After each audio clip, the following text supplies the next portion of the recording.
Welcome to Chillin' 101. We hope this video helps. You start by confirming account access and device readiness. Enter your Apple ID email and password, and make sure two-factor authentication is set up because suggestions rely on secure sign in context.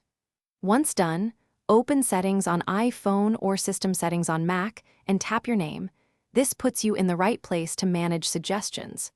You do this now to avoid interruptions later, and because suggestion options are tied to your signed in Apple ID and device sync state.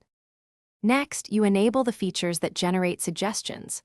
On iPhone, go to Settings, Passwords and Accounts, then Password Auto-Fill.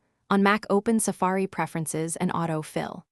Turn on Safari Suggestions, Siri and Search Suggestions, and Auto-Fill so passwords, contact names, and payment info appear when relevant. Make sure contacts and mail have current entries because the system pulls that data to form name and email suggestions. This step links sources, so suggestions are accurate across apps. Finally, you test and refine behavior by attempting sign-ins and filling web forms. Watch the suggested emails, names, or passwords, and accept the correct item. If you see duplicates or wrong entries, open Passwords or iCloud Keychain and edit or remove specific items so future suggestions improve. If suggestions don't appear, make sure iCloud Sync is on for Keychain, two-factor verification completed, and device software is up to date. This one troubleshooting check resolves most sync-related failures. Thanks for watching. Consider subscribing if we helped you.